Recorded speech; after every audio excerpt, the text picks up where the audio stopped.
J'ouvre maintenant la séance. I call this meeting to order. Welcome to meeting number 19 of the House of Commons Standing Committee, Standing Transport, Infrastructure and Communities, pursuant to the Standing Order and the motion adopted by the committee on Thursday, February 3rd, 2022. The committee is meeting to study reducing red tape and costs on rural and urban Canadian airports.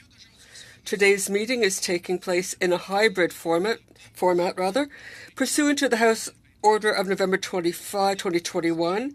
Members are attending in person in the room and remotely using the Zoom application. Internal Economy on March 10th, 2022. All those attending the meeting in person must wear a mask, except for members who are at their place during the proceedings. I'd like to make a few comments for the benefits of the witnesses and members before beginning. Please wait until I recognize you by name before speaking. For those of you participating by video conference, click on the microphone icon to activate your mic, and please mute yourself when you are not speaking. Interpretation for those of you joining us on Zoom. You have the choice at the bottom of your screen of either floor, English, or French audio. For those in the room, you can use the earpiece and select the desired channel. A reminder that all comments should be addressed through the chair. For members in the room, if you wish to speak, please raise your hand. For members on Zoom, please use the raise hand function. The clerk and I will manage the speaking order as best we can, and we appreciate your patience and understanding in this regard. Appearing before committee today, we have from Air North, Joseph Sparling, President. From the Canadian Airports Council, Monette Pasher, who's the interim president. From the Canadian Business Aviation Association, we have Anthony Noreko, President and Chief Executive Officer. From the Canadian Chamber of Commerce, we have Robin Guy, Senior Director, Transportation, Infrastructure and Regulatory Policy. From Northern Air Transport Association, we have, hopefully, we're having some trouble getting him on the line right now, Mr. Glenn Priestley, Executive Director. And from Puskin Inc., we have Julian Roberts, President and Chief Executive Officer. Witnesses, I would like to welcome you before committee today. We very much appreciate your time and the testimony that you will be providing us today. We will now begin with the opening remarks with Air North for 5 minutes. The floor is yours.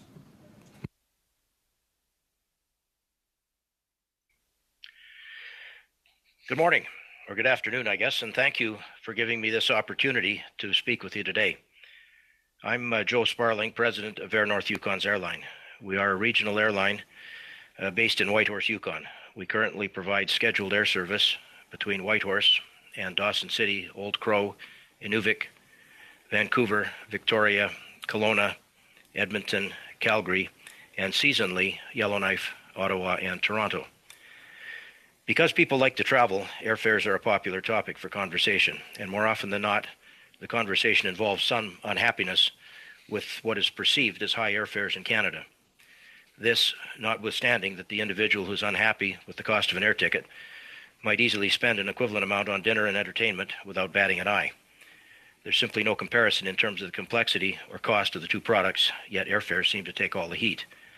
Having said that, Canada seems to have acquired a reputation for high domestic airfares, and I'm pleased to see that your study seems to be directed towards seeing what responsibility government might take for this. Airfares in Canada are often compared with those in the United States, and there's plenty of evidence to suggest that domestic airfares are lower in the U.S. than in Canada, simply because the U.S. provides a lower cost operating environment for airlines than does Canada. A 2017 study showed that between airport land rents, the air traveler security charge, the excise tax on jet fuel, the federal government directly or indirectly collects close to $1 billion from air travelers in Canada each year.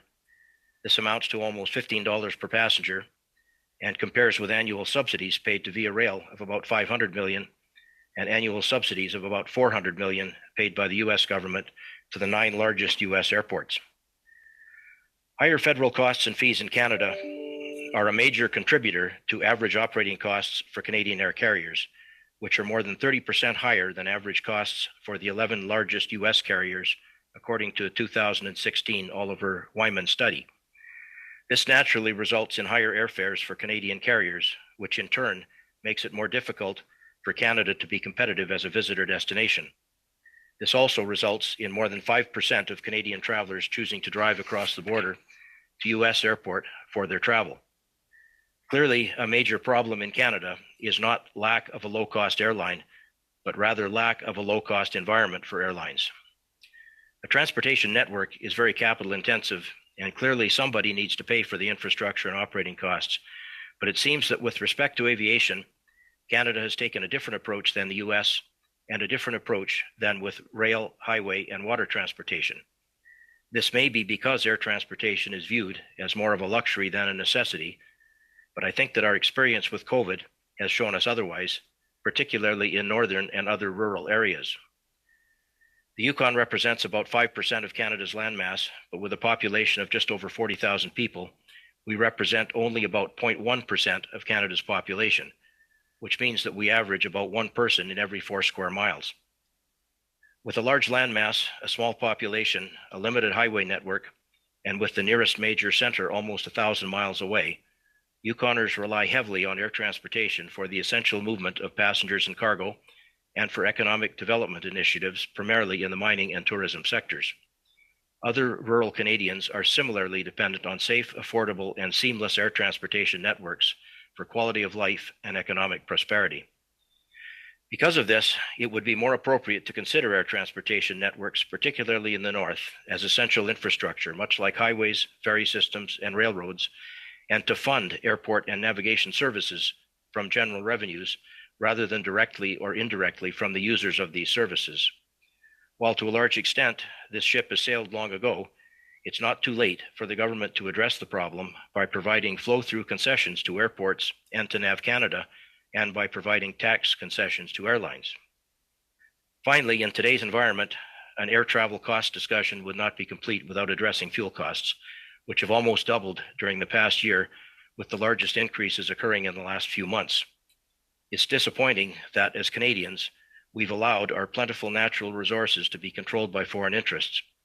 High fuel costs are driving inflation and stifling economic recovery, and we have, over many years, done this to ourselves. I hope we learn from it.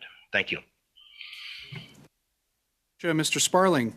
Next, from the Canadian Airports Council, we have Monette Pasher. Ms. Pasher, the floor is yours. Thank you, Mr. Chair. Members of the committee, on behalf of Canada's Airport Council, thanks for the opportunity to join you today.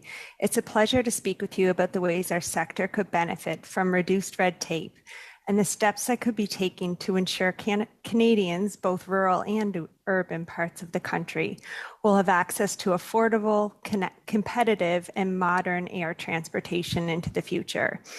I'd like to start my remarks by putting the sector into perspective J'aimerais commencer of where we stand. Sorry, I thought someone was speaking to me there. Canada's airports are crucial transportation hubs that drive economic development in communities across the country. They are gateways to trade, bridges for connecting people with colleagues or loved ones, and the engines of economic activity in cities and towns in all corners of Canada. It is also important to consider our model. Airports have paid more than $4 billion in rent to the federal government since our structure was created back in 1992. That rent is a significant contribution to government, but only a fraction of those funds contributed to government are going back into the aviation system. In many ways, Canada's model empowers airports with the tools to chart their own paths. By operating as not-for-profits and relying on passenger traffic for 90% of our revenue, airports can create cash flow tailored based on the users, reflecting the services that are needed and the travelers who use them the most. Our that as opposed to delivering dividends to investors, airports reinvest our profits directly into the communities where they operate. That means, in more ways than one might think, airports serve as the engines of local communities they call home. The pandemic has been very hard on our sector, as it has been for everyone, of course, but because airports are the hubs in an ecosystem of smaller businesses, there's been a cascading effect. For months, the number of commercial flights was tightly constrained, and the economic benefits airports typically delivered to their surrounding communities virtually disappeared. As a sector, we lost out on more than $4.6 billion in revenue and took on an additional $3 billion in new debt just to get through the pandemic. We are starting to climb back, but the disappearance of so many routes during the pandemic and the pressure of new debt means airports of all sizes will need to carefully weigh which services they can support to reinstate as we move forward. The federal government can play a critical role in helping airports navigate that path ahead by making refinements to the tools they've already created. Two of those stand out for us: the Airport Capital Assistance Program, ACAP, which was designed to help Canada's 200 smaller airports, and the Regional Air Transportation Initiative, which we've called RADI, which is a newer program delivered by the regional development agencies across the country. These are essential programs, but they need refinements if they're going to deliver on their respective purposes. In the case of ACAP, for 20 of the program's 27-year lifespan, its annual funding has been frozen at $38 million annually. We estimate before the pandemic that ACAP would have needed $95 million more annually just to keep pace with inflation and the regulatory requirements at small airports. The 2020 fall economic statement injected an additional $186 million in this program over 2 years, starting in 2021. It also expanded that program eligibility to support the NAS airports with fewer than 1 million passengers. With respect to RADI, the program was created for COVID recovery, $206 million over 2 years, and it was distributed based from the 6 RDAs across the country. We propose that that program be reinstated and capitalized and extended for 5 years so it will have a meaningful impact and achieve its goal in helping the sector to recover with regional connections. Canada's economy and people need a competitive and economically resilient aviation sector. I hope this gives the committee members a helpful perspective, and we're grateful for the opportunity to discuss it further today. Thank you. Thank you very much, Ms. Pasher. Next, from the Canadian Business Aviation Association, we have Mr. Anthony Noreko. Mr. Noreko, the floor is yours. Good morning. Thank you, Mr. Chair, for your invitation to appear before you to discuss ways to reduce red tape at urban and rural Canadian airports. I'd like to begin by telling you a bit about business aviation, how our sector aligns with and supports the larger aviation community. The Canadian Business Aviation Association was founded in 1961 and represents Canada's $12.1 billion business aviation sector, with over 400 members across the country, including corporate flight departments, flight management companies, and entrepreneurs who use over 1,100 aircraft to conduct and grow their business. Given Canada's vast size, complex geography, and small population, business aircraft have been a competitive advantage for many Canadian companies. These corporate aircraft move at the speed of business, allowing Canadian companies to compete on a world stage while serving the local needs of their communities. I know this from personal experience. As a pilot for a major Canadian retailer, I flew personnel to locations in smaller Canadian communities like Yorkton, Saskatchewan, Campbell River, BC, Summerside, PEI, and all the places in between. Flying commercially would have added hours and most often days to our itinerary. COVID-19 has forced more travelers to reconsider how they go about their business. The litmus test for these time cost benefit exercises revolve around 3 key themes: customer experience, access, and price. In fact, recent studies and media reports have confirmed what we already suspected. Canadian businesses are increasingly looking to business aviation, whether as charters, fractional, or full ownership, as a permanent part of their travel needs. Because business aviation is becoming even more embedded in Canadian transportation, efficiencies at the airports and the integrity of the entire aviation system is of paramount importance. I recently published an article in the Hill Times stating Canada requires a whole of industry strategic aviation policy focusing on 6 key areas: the role that governments play, our airports, the airlines, all air operators, air navigation service providers, and last, manufacturing and maintenance. It is within this context that I would like to address cost and red tape at airports. As you know, airports are an essential part of a community's well-being. Not only do they enable passenger and cargo flights, but also deploying services such as medevac, organ donations, police services, military search and rescue, firefighting, and other life-saving activities. COVID-19 exposed a fundamental weakness of our air user pay system. It only works if there are revenue streams.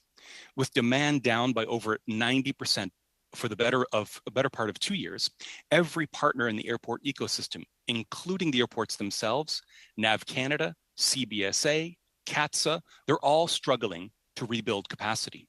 Rural and urban communities face increased pressure for service restoration because of the aircraft upgauging decisions taken by the airlines. We have a long way to go before we're really recovered.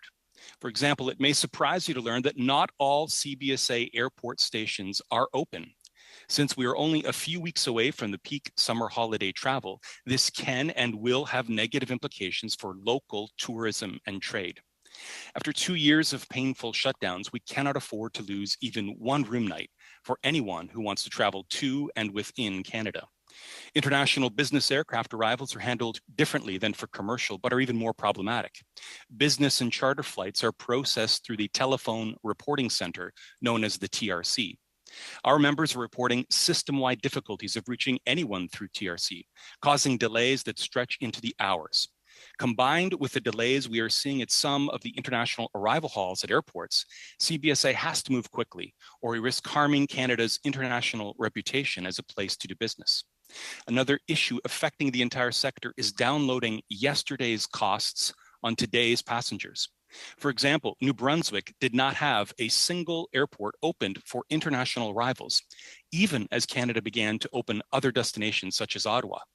Now those New Brunswick airports, like others in Canada, are scrambling to make up lost revenue and repay COVID-related debts. Even with the welcome government programs such as the Airport Relief Fund, the Regional Air Transportation Initiative, and the increased funding of the Airport Capital Assistance Program, the greatest burden of cost recovery is still falling to the current airport users, including the business aviation community, who are themselves still trying to recover. Getting rid of red tape and unnecessary and outdated regulations would free up limited resources, reduce costs, and allow us to move forward. I look forward to finding ways to make that happen. Thanks again for the opportunity to appear before you, and I welcome your questions. Thank you very much, Mr. Noriko. Next, from the Canadian Chamber of Commerce, we have Robin Guy. Mr. Guy, the floor is yours. You have 5 minutes. And Chair and honorable members, it's a pleasure to be appearing at this committee for the first time. The Canadian Chamber of Commerce welcomes the opportunity to provide comment on the committee's studies on ways to reduce red tape and costs on Canadian airports to make travel more affordable and accessible. The Canadian aviation and tourism industries have been particularly hard hit by the COVID-19 pandemic. The myriad of public measures taken to dramatically stem the transmission of the virus has resulted in a decline of travel by approximately 95% of 2019 levels. The protracted pandemic will result in Canada's airports losing more than $4.6 billion in revenue in 2020-2021 and adding $3 billion in debt to stay open and maintain safe and secure operations. The impact of the pandemic on travel and tourism is greater than 9/11, SARS, and the 2008 financial crisis combined. Prior to the pandemic, the impact of Canada's airports on a national scale is a major economic development of communities and regions across Canada. In 2016, Canadian airports directly contributed $48 billion in economic output, $19 billion in GDP, 194,000 jobs, and $13 billion in wages. Airports' economic contributions are impressive, but even more impressive is their importance in supporting and enhancing opportunities for all Canadian and Canadian businesses. As one of the most impacted sectors, the government's support to the sector during the pandemic was a lifeline that was much needed. As restrictions have eased, many challenges highlighted by the pandemic must be carefully examined to ensure the sector can continue to contribute to growing Canada's economy. The government must work with industry to address the challenges the sector faces as it rebuilds itself post-pandemic. In the time available, allow me to focus on a few points in the area the committee has identified as points of interest. Firstly, on regulation. The government must review all regulations introduced during the pandemic. Throughout the pandemic, many new regulations were introduced in the spirit of public health. However, with high vaccination rates and an easing to many public health measures, some of these legacy pandemic regulations are outdated and no longer required. Our airports across the country, especially in major hubs like Toronto and Vancouver, are currently faced with security staff shortages.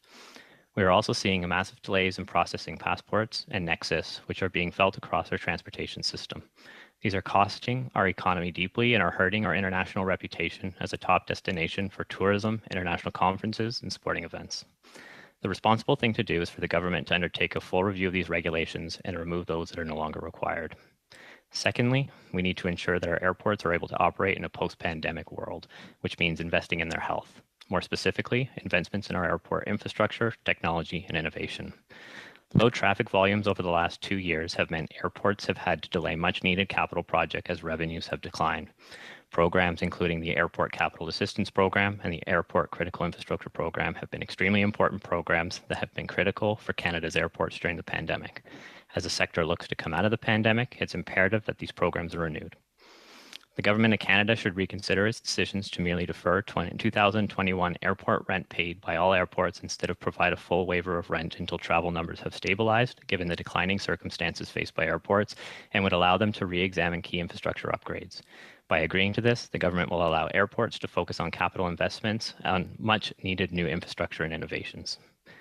Lastly, while airports have started to open, the sector is far from recovered.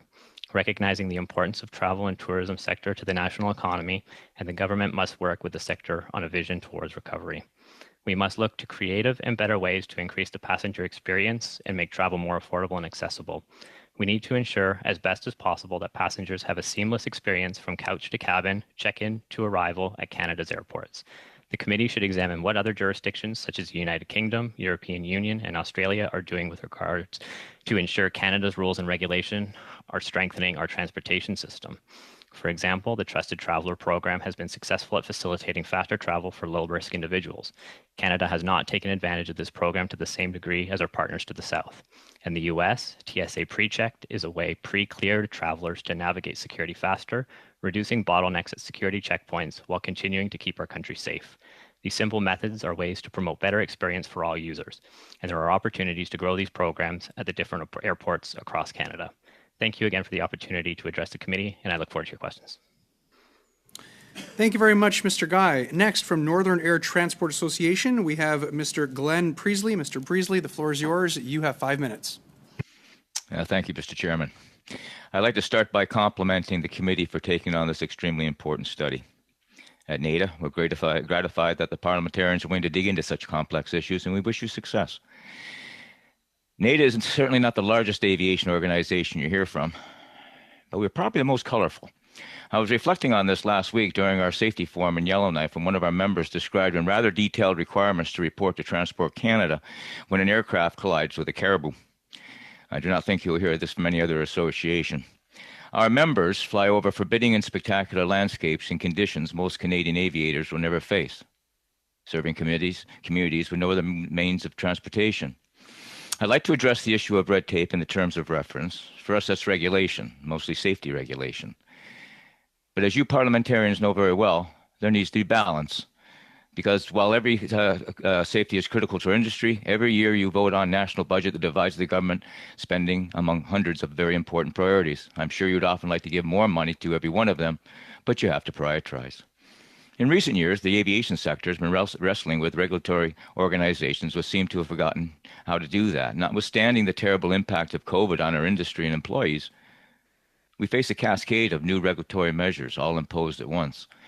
Quite often, these rules result in diminished system safety. Let me give you a couple examples. Revised rules for flight and duty times will reduce a pilot's duty day by 1 hour. This may seem like a good idea, except it means a flight from Yellowknife to Eureka and return cannot be done in 1 day, as it has been done daily for years safely. This means crews will have to overnight in Resolute Bay, minimum facilities both for aircraft and crew, and a huge increase in costs. Another example is TP 312.5, which lists the rules for aerodromes and runway standards.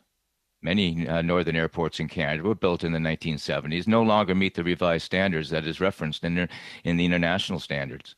While supposedly performance-based, these new rules restrict safety improvements on any form of performance-based alternate means of compliance because of the very rigid, prescriptive base standards. I spent my entire career in aviation, and I've never seen operators so distressed. At last week's NADA 45, the Northern Remote Aviation Conference, 200 industry stakeholders identified a severe workforce shortage, yet red tape is preventing operators from attracting and training Northerners for flight crew as well as maintenance personnel. We recognize that politicians have to be very careful when they comment on highly technical matters, especially when public safety is involved. You might be inclined to turn away. But we need you, as the elected representatives, to reaffirm the need for bureaucratic judgment and balance. Not all safety issues are equally important, and not all can be solved at once. This cascade of regulatory impositions need to be moderated. I hope this committee will forcefully remind the public service of that need for balance. I will now comment on cost to passengers. Air travel is very price sensitive, so we all have a motivation to control passenger costs. There are some factors you are familiar with: rising inflation, increase in insurance premiums caused by the Ukrainian war. The cost of fuel has effectively doubled in a few months. These are not new to you, and perhaps there isn't much you can suggest to fight these factors. I will point to two issues where the Canadian government might be able to help control costs. The first is the very large amount of debt that was assumed during the pandemic as air carriers, airports, and NAV Canada maintained services despite disastrous declines in traffic. We urge this committee to look into this. The levels of debt will drive prices for years to come, and with rising interest rates, the impact may be significant. However, the other issue, and a huge urgent issue, I want to emphasize is worker shortages across airports and aircraft operators. We realize every industry is suffering from this problem, but in the north we will soon be grounding aircraft and depriving communities of service as we can find more qualified personnel. This has happened in the States and has happened in places in Canada already. We have a double frustration because we're off to the training ground for pilots and maintenance specialists who are recruited away to work for the larger airlines in the south after we have spent money and time training them. Federal employment funding programs or sector council support does not apply in most cases to northern remote Canada. The problem will drive prices and services in the wrong directions. We need to engage with the government on a northern aviation skills strategy, and we urge this committee to add your voices in support of this critical priority. Thank you. Thank you very much, Mr. Priestley. And next we have from Paskin Inc., Mr. Julian Roberts. Mr. Roberts, the floor is yours. You have 5 minutes. Yeah, hello everybody. Thank you so much for having us today. A lot of what I'm going to say is really going to echo Mr. Parsley and Mr. Sparling, as they are also airline operators. Pascan, we're a regional airline out of Quebec. We serve 11 destinations, a bit remote in the province of Quebec. Canada is a big, vast territory. The populations are very small and the distances are very vast. The problems that we've been seeing a lot lately are really towards the fees. So airport fees in Quebec have been spiraling out of control over the last years. Right now, landing fees, terminal fees, airport improvement fees, security fees, these are things that we see increasing all the times. And the passengers just aren't willing to pick up the bill. De-icing, for example, at a lot of the airports, we find ourselves paying the same amount monthly as the bigger operators flying 737s. We fly small turboprop aircraft, and we end up paying the same monthly bill to be a part of the consortium. These are things that are really unbalancing regional aviation compared to the bigger national carriers. Really something needs to be done to help level that playing field.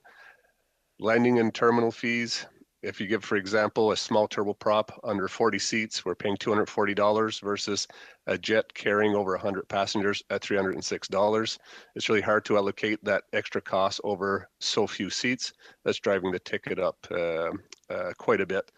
The NAV Canada fees are pretty much the same thing. We operate small regional aircraft. Basically, we pay per seat quite a bit more than a jet flying in other parts of Canada. These are things that we would really like to have looked at to try to be more competitive as a regional carrier versus the mainline transporters. A lot of the red tape that we're faced with today is with the airport security exemptions. We're a carrier that provides a lot of critical cargo to a lot of remote regions in Quebec. We had different exemptions over the years. During the pandemic, Transport Canada took the decision to take away a lot of these exemptions. We cannot get a real clear reason as to why. So now critical cargo that we were flying to the regions previously now is very difficult to do. We have had to put infrastructures in place, additional personnel. Time-sensitive cargo is something that we're dealing with, and it's affecting the regions directly. It's not affecting the big city centers, but people living in the remote areas are really suffering due to this.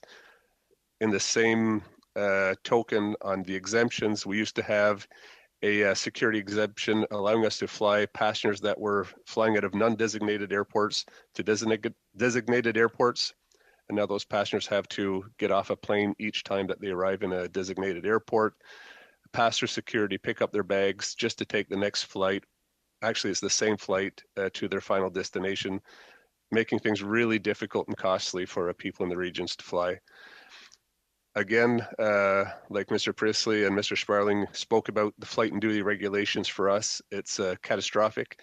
We've had to increase our pilots by 30% in the last year since the new flight and duty regulation came out. The problem that we're facing is there aren't 30% more pilots. There are almost no pilots, and we don't see this situation improving anywhere in the short term. The flight and duty requirements are going to be added to the licenses 703 and 704 as of December 17th, 2022, adding an additional pressure to the industry. We will require more and more pilots, and there are just less and less pilots out there. We're already having to reduce some of our flying going forward to certain regions of Quebec because we can't find the staff to do the flights. Again, the fuel, as everybody says, it's coming as no surprise. We had last week, one day, an increase of 50 cents per liter. It's representing, about $30 per ticket, not counting the 60 cents that we had the weeks prior. We really need to do something to take control of this ticket price. The fuel prices, as it's adding directly to the tickets. We would have a normal round trip ticket to the regions at about $300 one way. Today, we would have to be charging $450 just to cover the fuel. So that's pretty much it. It's very technical, but that's what we're dealing with. Thank you very much, Mr. Roberts. We'll begin our first round of questions today with Ms. Landsman. Ms. Landsman, the floor is yours. You have 6 minutes. Thanks very much, Mr. Chair, and thank you to the witnesses, who I'm sure, Morning Issues Report or Morning News Report has no shortage of stories on airports in the last number of days and weeks. I want to focus in on Mrs. Pasher from the Canadian Airports Council, and I'll get to others. But I wanted to start with just a simple question of, fundamentally, does the Canadian Airports Council believe that the Canadian airports are competitive in comparison to the rest of the world?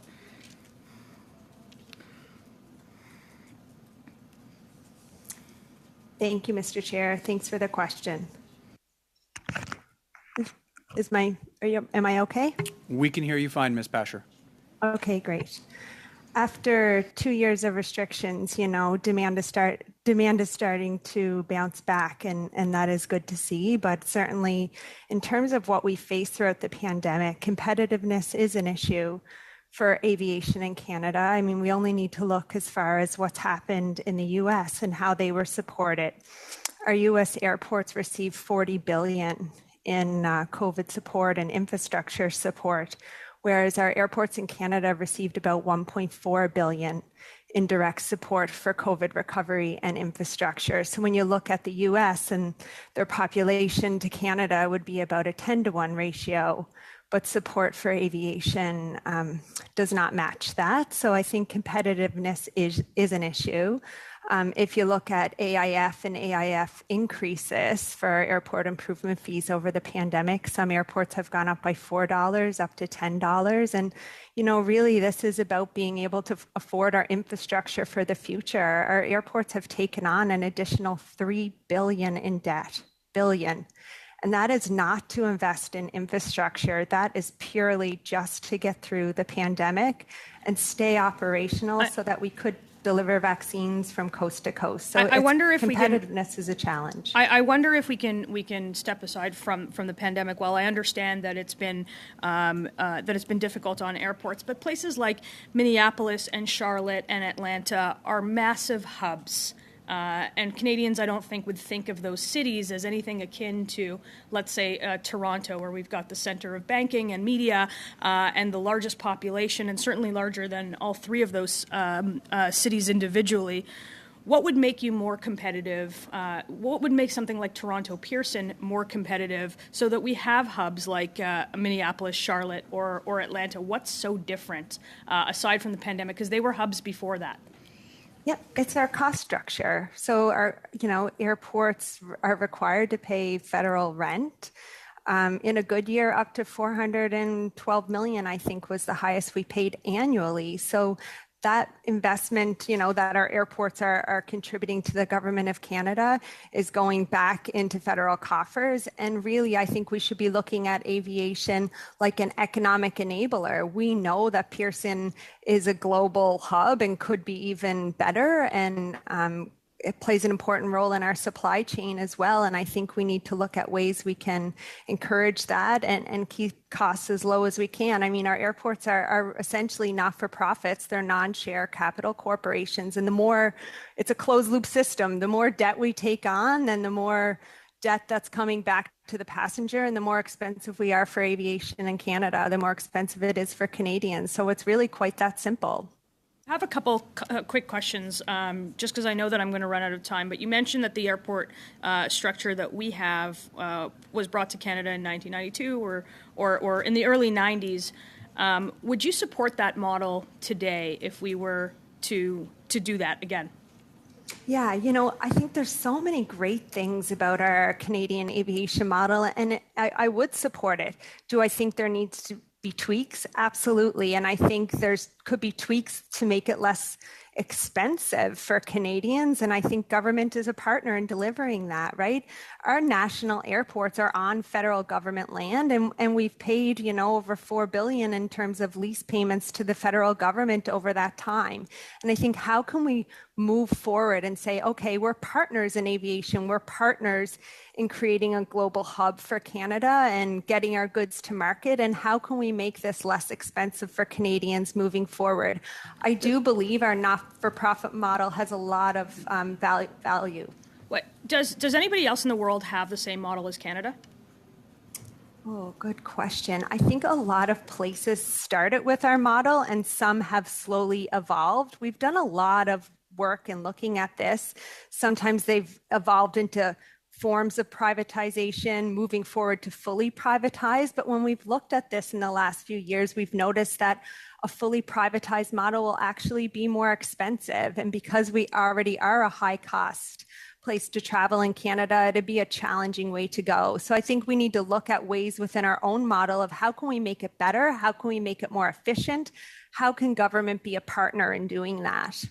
Got one more question. You mentioned that it's governed like a non-for-profit. There is a board, and I understand that there's a federal rep, a provincial rep, a municipal rep, air interests. Do you think the board is accountable to anybody?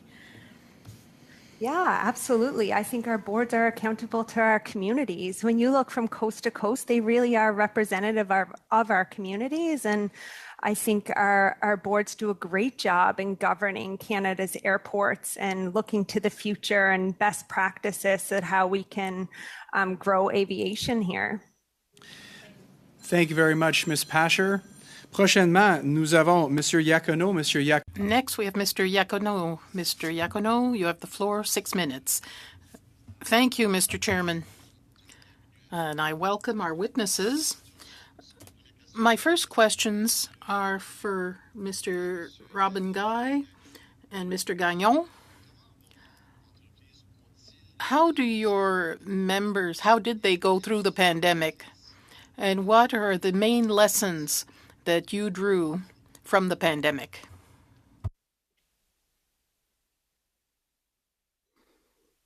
Do you want me to go first? Yes. I think we realized that there's a fair bit of regulation, and I think that we need to take right now the opportunity to really take a step back and review what regulations we have in place and how we can be more competitive. Monsieur Gagnon. Mr. Gagnon?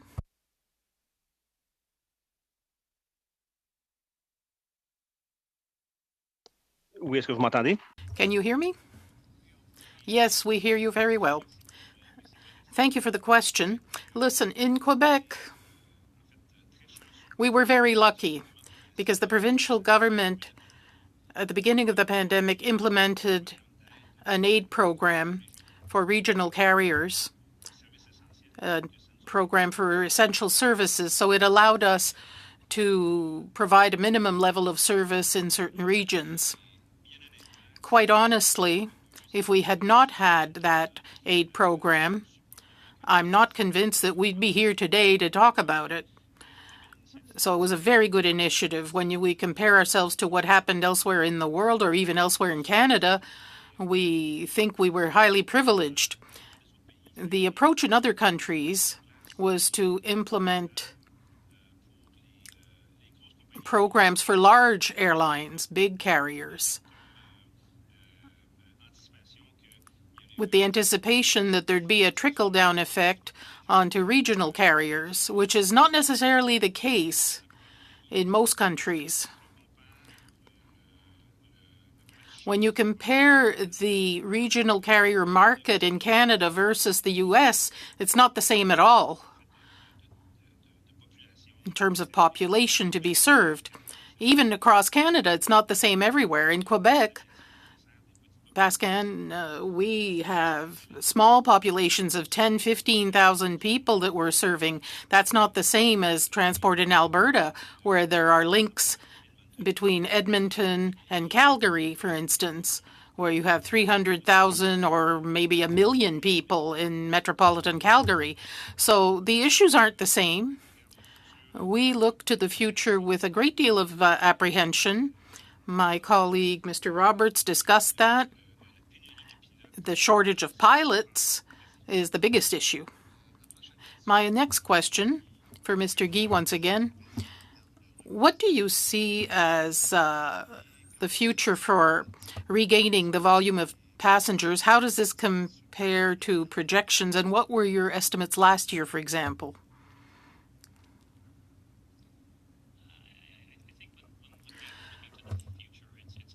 Really, airports are economic generators. I think it's how do we get people traveling faster? I think it's figuring out really how we put Canada, one step ahead of the competition. I think it's looking at ways in which Canada can be innovative. I think it's looking at ways in which we can win again, attract people to the country through whether it's making the electronic travel authorities easier to obtain and expanding to countries that of strategic importance. But I think that's that would be my quick comment on that. My next question is for Mr. Sparling. What are the main lessons you drew from the pandemic?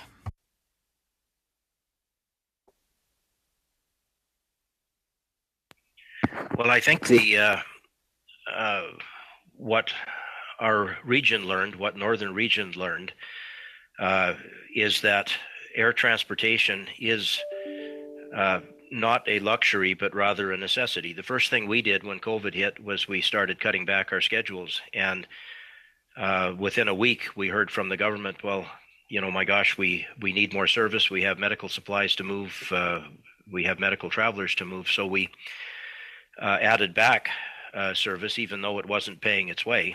And much like the situation in Quebec, we were also very fortunate that the government recognized the essential nature of air transportation, particularly in remote regions. And I think that's a lesson that Canada can learn going forward. We're not like more populous regions where there is very, very large volumes of traffic. I think that air transportation in Canada is almost like a public utility, particularly in remote regions. And I think we have to treat it as such.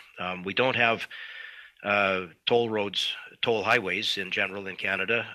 That's regarded as infrastructure that's for the general good of Canadians, and it's funded out of general revenues. I think air transportation and air transportation infrastructure should be funded in a similar manner so that all Canadians have an ability to travel seamlessly and affordably between any cities in Canada, and all Canadians have access to major centers in the south and in fact to the rest of the world. As has been expressed before, aviation is an economic enabler, and I think that's a lesson we learned from COVID. If we knew it before, it maybe wasn't top in our minds, but I think that COVID has perhaps elevated the importance of aviation. Merci. Thank you. Monsieur le Président. Merci beaucoup, Monsieur. Thank you very much, Mr. Iacono. Next, I think we have Ms. Saguenay. Thank you for your presence. I just saw that Mr. Barsalou-Duval wouldn't be here, so you have the floor. You have 6 minutes. Thank you very much, Mr. Chair. I wish to salute my colleagues, for whom I'm a new face, and I thank all the witnesses who've come for today's meeting. The last 2 years were clearly very difficult because of the pandemic. You all expressed that in different ways, but with a common feeling. And I very much like the way Mr. Sparling summarized it. Air transport is not a luxury. It's a necessity, especially for regional transport.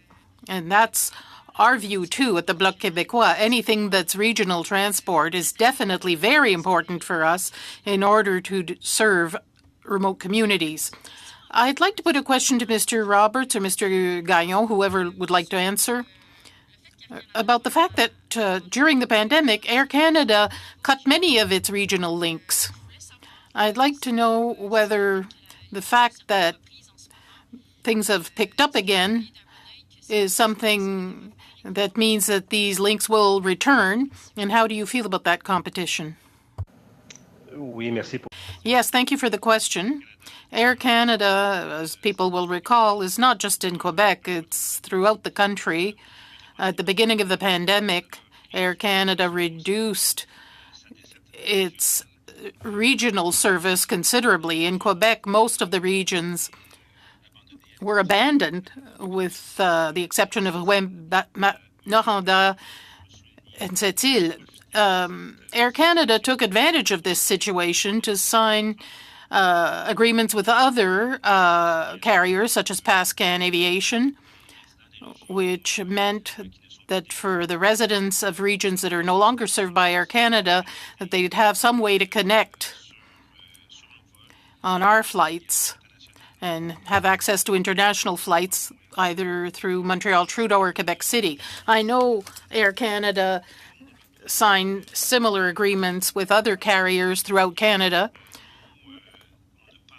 We don't think, well, at least for Quebec, for the Quebec market, we don't think that there are regions that are being abandoned.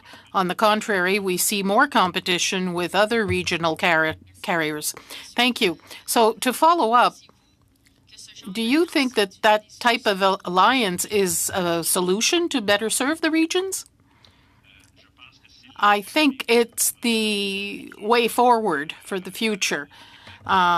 Quebec, as I said earlier, has small pockets of markets. We can't be 3 or 4 operators serving populations of 10,000 people.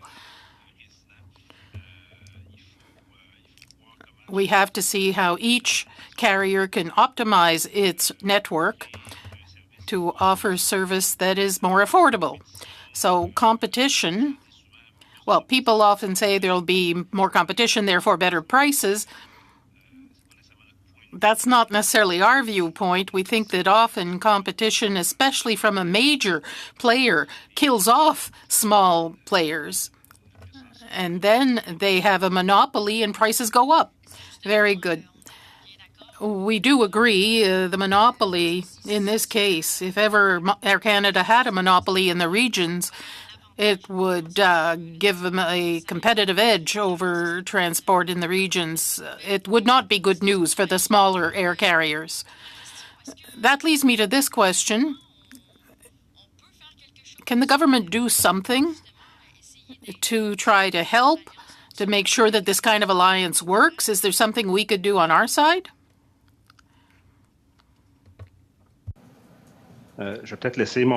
Perhaps I'll let my partner, Mr. Roberts, answer that question.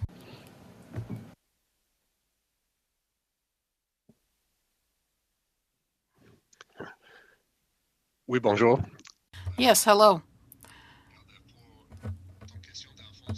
Your question is to determine whether the government can help improve the service from small carriers toward Air Canada? Well, my question was to follow up to Mr. Gagnon's answer, which was, can the government do something to contribute to the kind of alliance that favors, in a win-win situation, both Air Canada and the smaller carriers, and especially the service to the regions? Yes, of course. I've been doing regional transit in Quebec for 26 years. I've seen many companies come and go. As soon as there was a major player that came into the picture, they reduced their prices to abolish the small carriers. That has been the case for years and years, ever since I began in '98. Today, I think that we've come to a period in Quebec where small carriers are a little smarter. The fact that we can have access to carriers like Air Canada, Pascan has signed an interline agreement with Air Transat. That gives people a choice that they didn't have before. If you wanted to fly from Sept-Îles before the pandemic, your choice was to get on Air Canada to Montreal, to go anywhere in the world. Starting this year, a client in Sept-Îles can get on Pascan and get to Quebec or Dorval and has the choice to go on Air Canada or Air Transat. So I think that we really broaden the opportunity for passengers in Quebec. And the way the government can help, well, it's a matter of making sure that these interline agreements are in place. With Air Canada, it was an obligation. Thank you, Mr. Roberts and Ms. Sinclair-Desgagnés. I have Mr. Bachrach. Mr. Bachrach, the floor is yours. You have 6 minutes. Thank you, Mr. Chair, and thank you to all of our witnesses for their testimony so far. This is going to be an interesting study. I think I'll start with Ms. Pasher. Now, hearing the testimony from a number of witnesses, it makes it sound like airports in Canada are a net revenue center for the government. Is that a fair characterization? Is the government taking in more revenue from airports than it's investing in those operations? Yes, absolutely. So pre-pandemic, airports were contributing about over 400 million in rent to the federal government, and only a small portion is coming back to airports through the Airport Capital Assistance Program, which is funded at 38 million a year. And then there's other infrastructure programs that happen from time to time. Like right now, there's the National Trade Corridor Fund, or there's been different infrastructure stimulus funds that are 50-50 with airports and government. So, but overall, airports are contributing in a good year much more to the government than they're getting back through the system. Now, on the issue of the leases that the land the federal government leases to airports, has there ever been an assessment of the market value of that land? I don't have that at my fingertips. I know we have reviewed the model in recent years to look at, is this the best way forward for Canada? And it was deemed that our model is quite effective. There could be tweaks made. I think there was a report done for the CTA review that looked at, are we looking at aviation as a toll booth or as a spark plug? And I think we've seen throughout the pandemic, when communities have been cut off across the country, how important aviation is to our daily delivery of goods and connecting workers from coast to coast. So I think we know now how important it is. I guess what I'm getting at, Ms. Pasher, is do the airports feel that they're paying market rates for the land that they utilize, those federal lands? Yeah, I think there's some adjustments that could be made to the airport rent model. it is too expensive. And I mean, it's too expensive for Canadians. It's between 10 and 12% off the top of the revenue. So all of the revenue that comes in, we're paying a fee back to government on that revenue. And I think really when you look at what happened throughout COVID, and our airports were taking on a substantial amount of debt, like Pearson, $1 billion in debt, and their rent was only waived. So it's been waived to pay back in future years. It wasn't even forgiven. So I think there are ways that we could be more friendly to airports in terms of costs by the Government of Canada. Okay, I guess what I was trying to get at is that my sense is that airports pay a fraction of the market value for the land that they occupy. And the difference between what is currently paid by airports and the actual market value of that land is essentially a subsidy by the Government of Canada. Is that a fair characterization? I don't have those numbers in front of me to answer that question, but I think when you look at, like I said, our airports and the vital role we play in connecting communities and supply chains and cargo, like it's so important for our Canadian framework. I think we're partners with government. It's your land, and we're delivering this as not-for-profits for our communities and making sure that Canadians can connect affordably coast to coast. And I think we need to look at ways that we can be partners together in making sure our costs are low. Certainly, and I don't discount the important role that airports and air travel play in our economy. Now, earlier, we heard from Mr. Sparling that, he feels that there should be tax concessions to airlines, and that in general, the cost of air travel and airports should be really coming out of the government's general revenue, as opposed to the current situation that sees air passengers pay for the bulk of those costs. Is that a view that you share? I think we have a good model in Canada now, but I mean, if you look at the airports in the US, they are federally owned and operated airports, and they're invested in quite heavily. That's our competition. The cost of travel there is lower, and at times Canadians, drive across the border so they can get lower fares. So I think there is, can there be improvements made? Absolutely. I think throughout the pandemic, the support that was given to our carriers through the Regional Air Transportation Initiative for regional carriers, I think was needed. I think the support that was given to Air Canada was needed. We needed to reconnect our communities at a really dire time, and our aviation sector has taken on a lot of debt. And I think we needed the partnership of government to get through that time, and we're grateful for the support that's been received. Yeah, and I agree with you that certainly the sector was hard hit by the pandemic, and that there was a role for government to play. Yeah. Now, looking beyond the pandemic, really what we're talking about is the structure by which we finance airports in Canada, and this question of whether there is an inordinate amount of regulation that is driving up costs. Could it be possible that simply the cost of flying domestically in Canada is greater due to geography and population densities? It seems to be one of the main differences between us and other jurisdictions we're competing with. I think our Thank you very much, Mr. Bachrach. That was a fabulous question, and unfortunately, you're going to have to wait until the next round to get an answer. Next, we have Mr. Genereux. Mr. Genereux, the floor is yours. You have 5 minutes.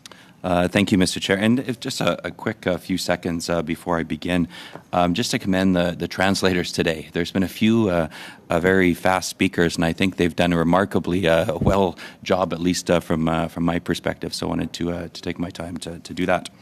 But do want to ask some of my questions, starting with you, Ms. Pasher. Welcome back to Transport Committee again. Some of the pictures out of Pearson, for example, over the course of the last week or so have just been wild in terms of the number of people waiting in lines. So you ask the airlines say, well, it's the airports and staffing. The airports say, well, it goes into the bigger picture of where backlogged through COVID. Yes, the minister, and I think probably the first of its kind, he blames a Canadians, travelers themselves for this. So I'm just curious if there's any sort of immediate actions that can be taken by either the government or airlines or airports in a way to help speed some of this up a little bit more. Thank you, Mr. Chair. Thank you for the question. There are absolutely immediate measures that can be taken. I think one is we're seeing the staff shortage at CATSA, and government and our airports and CATSA are working very hard immediately and have been for some time to address those staffing challenges. I think systemically we need to improve security screening in Canada. This was an issue pre-pandemic.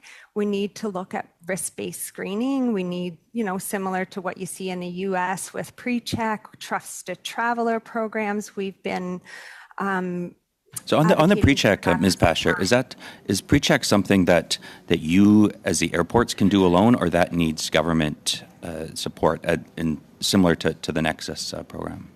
It needs government support. Okay. It needs government approval. Security screening is completed by government. And in addition to that, in addition to CATSA, there's a number of things that need to be done at the border. There's legacy public health protocols that are in place here that need to be removed. We're still testing 4,000 passengers per day coming into Canada for COVID, and other countries have moved beyond this. We need our testing out of our airports. Pearson's moving 30,000 international passengers a day. It's ramped up quickly. It's going to be up to 45,000 come the summer. We cannot continue with the same health protocol measures and be back as dire impacts at our airports in terms of bottlenecks, and we need to move things more quickly. So we need Public Health Canada to remove some of these measures. Right. And then that's something the government could do immediately and today if they so choose. I do want to quickly move on to Mr. Guy, if you don't mind. You also mentioned in terms of the staff shortages, you touched on passports and Nexus also hurting the bottom line. Hoping you can expand on that. I don't have a ton of time, but also hoping we can get some of your analysis in writing, perhaps, to the committee, because I think you provide a strong position in terms of what can be done to help some of these shortages. So I'll turn it over to you, Mr. Guy. Yeah, thank you very much. The bottlenecks we're seeing are hurting the Canadian economy, and they're hurting our international reputation. I think that a review of pandemic regulations and to remove those that are not needed is one step that can be immediately done. If we're looking a little bit more midterm, I think it's reviewing all transportation regulations and making sure that we're putting an economic lens to some of these. I think it's working with partners to address the labor shortage. And really, again, just wanted to really say that we should be doing everything that we can to help facilitate travel, and I think that's an important thing. I think the faster that we solve the passport issue, the faster that our sector can recover, and the faster our economy can grow. So, on the passport issue, though, this wasn't a surprise. As the end of COVID started to come near, we recognized people wanted to travel again. So it seems a bit of a shock to me that this is still going on. But again, you've done some analysis, and I have just a few seconds left, but hoping you'll be able to share some of that with committee, because I think as we go throughout this study, that will be important stuff to fall back on if you're able. We'd be happy to have that conversation. Thank you very much, Mr. Genereux. Next, we have Mr. Rogers. Mr. Rogers, the floor is yours. You have 5 minutes. Thank you, Chair, and thank you to all of the witnesses that are with us today. It's good to hear your testimony. I've been around this committee for a number of years now, and I appreciate the many challenges that are facing the aviation industry today, of course. I recall in 2019, prior to COVID, we were studying issues like staff shortage or pilot shortage in particular, meeting with airlines and airline industry about training the many needed pilots that are required particularly in northern Canada, regional airlines and so on. Some of that we've heard today. But of course, then COVID struck, and we all know the consequences of that. We've given a lot of financial support to the air sector and to airports, about $11 billion over the course of this pandemic, with at least $1 billion, I guess, identified for airports. And just recently, another $150 million to the GTAA. And I realize that these contributions are significant. And I just wonder, during the period of this pandemic, for the last couple of years, what federal programs that some of you were able, or all of you were able to get access to, and were these programs helpful in keeping the industry afloat? So maybe Mr. Priestley could comment on that, and then maybe Ms. Pasher. Thank you. I was going to hope you asked me what we would have done differently than what we did for COVID, but you asked this question. The federal help for funding was very, very helpful. We had 2 tranches. The federal funding went to the territories that were dispersed. In all 3 of the territorial governments, it was done with awareness, sensitivity, and communication. That's what we got. What we asked for and what we continue to ask for, as one of my directors said, thank you for the help, but just remove the restrictions and let us get to work, and we'll do the business. We've done a very good job of maintaining the Northern Aviation Society system safety, and we're proud of that. So I think that's the biggest thing as far as a benefit from the federal government. Thank you. Thank you, Mr. Priestley. Ms. Pasher? Sure. Thank you, Mr. Chair. Thank you for the question. Yes, the funding provided to our airports for pandemic relief announced in the FVS in 2020 has been so beneficial. Programs like the RADI, the Regional Air Transportation Initiative, which provided liquidity support to help restore some of the regional routes across the country. The Airport Capital Assistance Program, which is normally funded at $38 million, was funded at $186 million over 2 years. And that was really helpful for a number of airports to do things like runway rehabilitation, to afford new airport emergency safety vehicles for their fire trucks, like just projects from coast to coast that were really needed, and to have that support to get through the pandemic. There was also the Airport Capital, ACIP, which was the Critical Infrastructure Program for large airports, where the government helped fund projects at 50-cent dollars with our airports, which we just saw Pearson got that for their runway rehabilitation project. So these were very important programs. And for the first year, our airports also received rent relief. For most of airports in Canada, the 4 largest received a deferral on rent. So very critical time. Our airports needed this. They were down to 90% traffic decline, and all of our funding, as you know, comes from passengers as a user-based system. So I think we really needed this to get through the pandemic, as our airports had to stay open. So very beneficial. I think some of these programs could even be looked at to continue, because I think it was a great way to support our airports and our infrastructure for Canada moving forward. Thank you so much for that response. And I appreciate the challenges that we went through, because I remember the many, many meetings that we had as Transport Committee to meet with small regional airports like Gander, Newfoundland, for example, whether it's small airports in Moncton, New Brunswick, and in the north and in northern Canada and the west, and the many challenges they were facing, plus the larger airports like Toronto and Montreal and so on. And I remember lobbying on behalf of some of your groups to our government to ensure that we helped the airline industry survive, because we know the value of that industry to this country. And you're right. And I understand that some of these programs were very timely, and some were a bit delayed, but nevertheless very timely and important. So of the ones you've identified, What are the top one or two or three, Ms. Basher, that you would suggest that we retain or implement for a long term?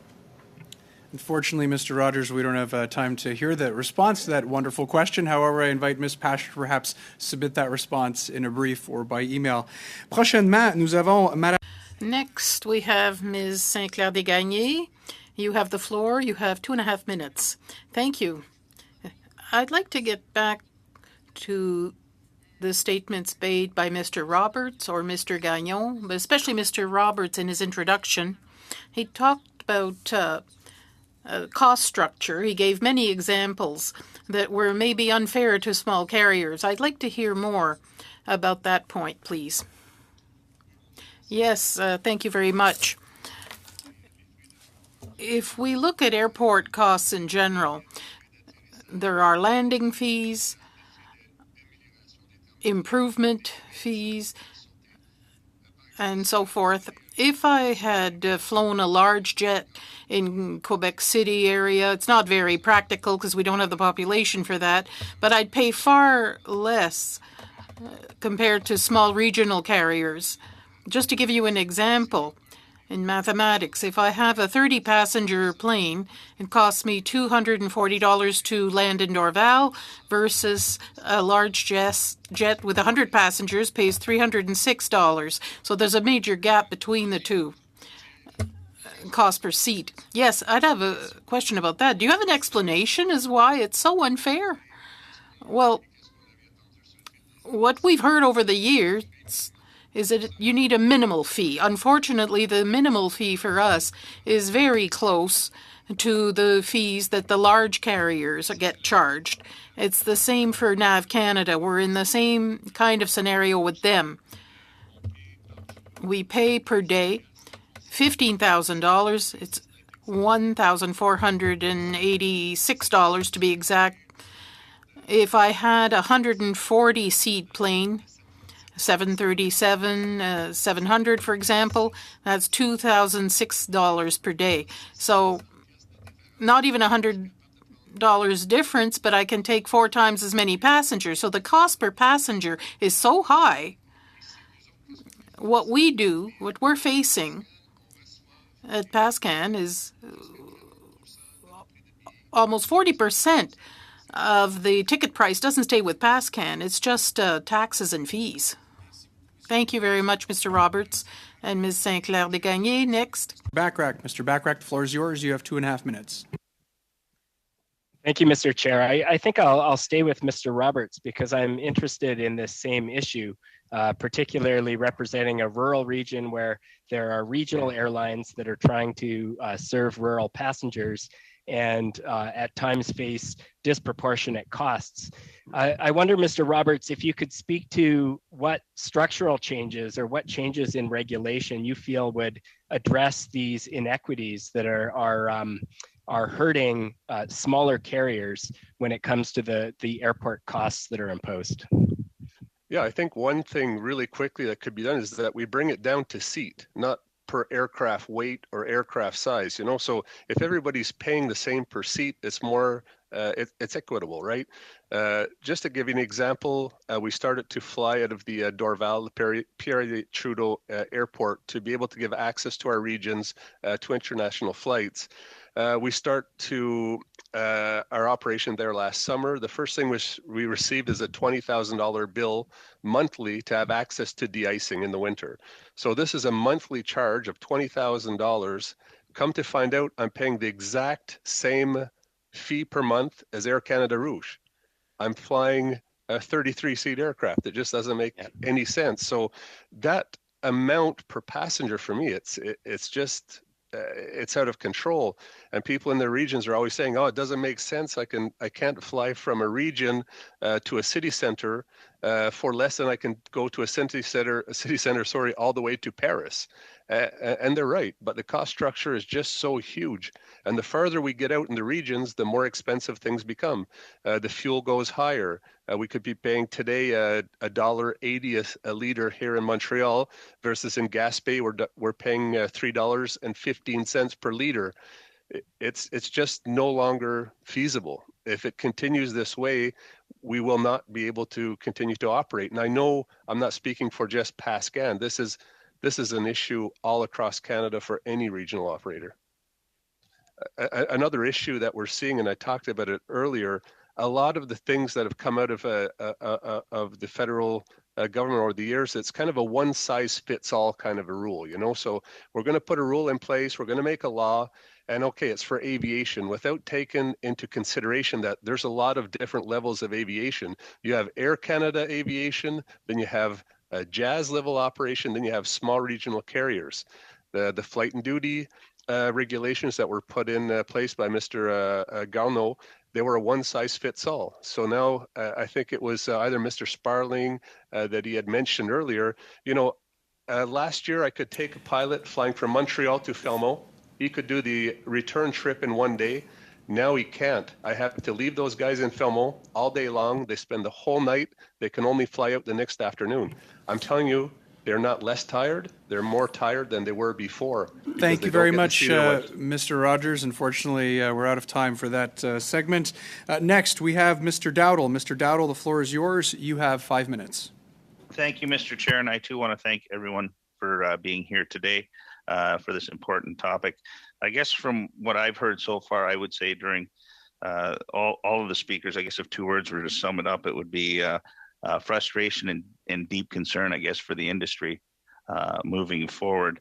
I thought it was a good question that earlier my colleague, Mr. Genereux, had about something that could be done quickly. And I guess Ms. Pasher said that, and I guess it was the COVID restrictions. But I know in my riding, I hear a lot of people from both those, from ArriveCAN and also from the COVID restrictions. They just don't want to bother going. They just, at this particular moment in time, I'm just wondering, do you think that would change the amount of people that would want to travel, number one? And number two, to everyone that's on this, one easy thing that we could do to get the industries up and running today? Yeah, I mean, I think we're certainly seeing there's a lot of pent up demand for travel, which is great news. And I think we don't want to hurt that at a time where we need it most in our recovery, both airlines and airports and our entire tourism industry. There's a number of actions that could be taken. One is getting testing out of our airports. And the other is looking at some of these legacy Public Health of Canada protocols and what is no longer needed or how it could be streamlined in order to facilitate people coming into our country more quickly. That normally take 30 seconds to process a passenger, it can take up to 2 minutes. And when you multiply that by the amount of people that are coming through in our hubs, it's just going to become increasingly challenging. And I think, there's a number of measures. We can increase staffing, but we really can't manage these health protocols as aviation ramps up even further. So I think that's a big one. And the other is staffing for our for CATSA services. Yeah, and all those extra costs, whether it's a carbon tax, anything like that, if it's not competitive on the other side. I live an hour from Pearson, 2 hours from Buffalo, and I can't believe now how many people drive to Buffalo. It seems like a common thing. Yeah, and that's not a message we want to send for our transportation assets. Like, we really want to make sure that we're competitive and that we're operating efficiently. And we're certainly working with government very closely on that. And the minister has struck a number of working groups, and we're working with our airline and our government agency partners to make sure we address this as quickly as possible. Thanks. Thanks. Did anyone else want to comment? Is there one thing we could do now that would really help? I think you mentioned the ArriveCAN app, and maybe I'll just take the opportunity to provide a quick response on that. And I think I've previously said in my comments that we should be doing anything to help facilitate travel. I think in terms of the ArriveCAN app, I think it's important that the government work to promote the app. I think that's still a major concern is people arriving and not necessarily knowing that they have to fill in the information. And I think that we need to make it as accessible as possible if this is the way we're going forward. And again, just make sure that people are aware of what are the requirements. Okay. I see Anthony with his hand up. I appreciate that. Yeah, and Mr. Chair, so what I would say right away is it's timely. Canada ranks 107th for price competitiveness. The World Economic Forum did a tourism competitiveness report in 2019. Those measures were ticket taxes and airport charges. Fuel price levels were one of the areas as well. We rank 40th in promotion of travel and tourism. What's the one thing we can do? We need to take a look at the COVID measures. For instance, for rural and urban airports, in addition to the upgauging issues and the folks at Pascan, how deeply they share their stories, also we have to look at the impact of some of the COVID measures, and particularly there's about 4 million Canadians that cannot travel, even within the country, because they can't get aboard the aircraft. So CBSA right now, that international border is the main issue. We need to solve the integration of ArriveCan and the recognition that not everybody that comes to Canada comes on the airlines, and we want to encourage the tourism. We want to encourage the economic engine that this country has. So definitely CBSA and the COVID measures are critical right now. Okay, that's excellent suggestion, Mr. Naranko. Is that it? Probably, Chair. I think that's 5 minutes. You actually have 20 seconds left, and Mr. Priestley's hand is up, so I'll turn the floor over to him if that's okay with you, Mr. Dowdall. Sure. Thank you. I'd like to bring up the accommodation. The vaccination mandate, we went along with it. We are all working together. My conference last week, every operator, we represent all 40 operators in the North, have real stories to tell about workers sitting at home that once worked in the aviation business. And the irony can't be lost that some of these workers, just to find work, are now vaccine exempted to work as flood or fire control. So they get to go now back on board the same airplane they once fixed, but they had to get laid off because they weren't vaccinated. They're still not vaccinated, but they can get on board the airplane if indeed to go fight a fire. This is the type of problem we need to solve. This is also slowing things down. If we can't fix the airplane, if we can't service the airplane, I was in Pearson this weekend coming back from Yellowknife. The people getting off the airplanes are not wearing the mandates to the degree the Americans aren't wearing them at all. We need to get this under control. Air Canada was a 2-hour delay just because they couldn't find ground personnel. Thank you very much, Mr. Priestley. Thank you very much, Mr. Dowdall. Next, we have, prochainement, nous avons Madame Koutrakis. Next, we have Ms. Koutrakis. You have the floor. You have 5 minutes. Thank you to all our witnesses for being here and for your very important testimony this morning. I wanted to continue with the long delays at the airports. Excuse me.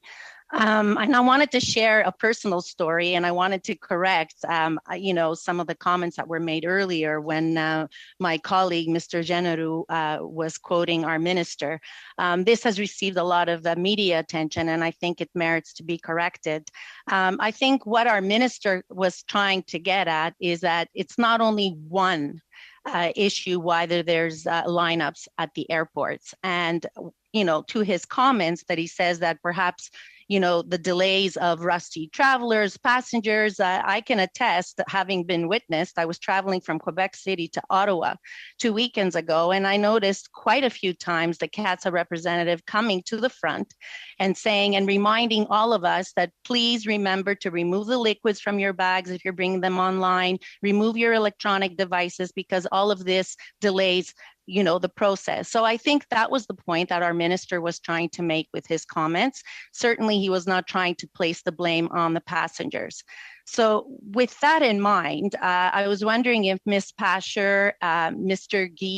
Guy, and Mr. Naranko would offer some comments with regard to, is Canada the only part of the world seeing long delays at the airports? And what are we seeing in other jurisdictions currently? I think the minister is right in saying that there are a number of factors at play here. We certainly would share that view. I think staffing is a big piece, and certainly staffing for peak times and efficiency, and the need to move towards a trusted traveler program in order to speed up security, which was an issue pre-pandemic as well. I think in the U.S., we're not seeing the extent of these delays. There's certainly I guess, looking forward to the summer and anticipating what increase may happen. And they certainly have some airports that have peak times where their custom border agents are seeing longer wait times in the hubs than they would have pre-pandemic. So I think we're not alone in these challenges, certainly not alone in the staffing challenges, which they were seeing in the UK and many other places as well. So I think this is the ramp up. I think the piece that's important is that Canada's been slower to get back, and US went through some of this, a year ago as they opened their economy earlier. And we're certainly seeing this challenge now in getting people back to work. And I think there's a lot to smooth out. Did Mr. Guy or Mr. Noreko want to add to that? Yeah, and I mean, I'll echo the comments from Ms. Pasher, and I'll kind of just add again the aspect of just reviewing, the legacy pandemic regulations and take a look at what's needed and really what's not needed. We see the minister has sat down with a few individuals, including CATSA, and I think that those are positive steps. But I think the goal from our side is how do we help facilitate this and how do we facilitate it quicker? Mr. Chair, I'd offer the comments. Right now, at least in Canada, our Trusted Traveler program, if you're a Nexus certified individual, you approach the CATSA line, you're in a fast lane and you merge with the slow traffic ahead. In other words, there is no recognition for a trusted traveler. We want to have a separate line, if you will, that recognizes and puts a risk profile to those passengers. Perhaps we can work with industry and CATSA in particular to identify, like in the US, where liquids, laptops, et cetera, there's a program. So that's on the airline side.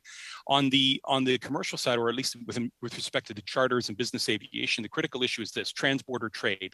Our problem right now is ArriveCAN started as a Public Health Agency of Canada tool, very, very clearly to stand up to COVID-19.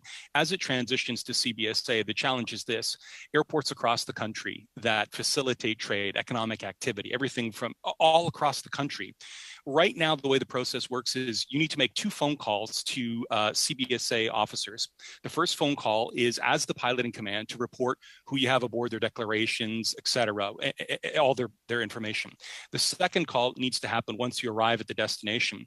And the problem is that we are experiencing 2-hour delays talking to anyone. So if you want to feel the weight of the regulatory sort of infrastructure right now, it's very challenging when you come to Canada and we're going through that. So we need to quickly move to recognize that ArriveCAN could be done in the same way. Our business aviation passengers predominantly are trusted travelers. We need to recognize and develop a risk-based approach to the interface with CBSA. Those are the things that'll help us, along with CATSA, move our passengers quickly through the terminals and through our FBOs. Thank you. So, Mr. Thank you Noreko. very much, Ms. Koutrakis.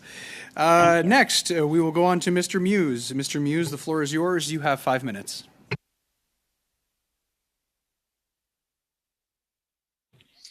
Thank you, and thanks to all the witnesses who are here today and for your time and testimony. And I know some are returned witnesses to the committee. So we've heard a little bit about some of the ideas that you brought forward in terms of reducing regulations and red tape that are a barrier going forward as we move on from the pandemic. Everything from caribou collision reporting regulations, I can only imagine, are ridiculously cumbersome. Certainly the logic behind some of the federal vaccine mandates and the need to review those, and that the regulations are out of touch. So just sort of amplifying on Mr. Dowdall's question, what is probably the most egregious or most cumbersome regulation or piece of red tape or barrier in your mind that should be addressed in the medium and long term by the federal government? So just for each of the witnesses.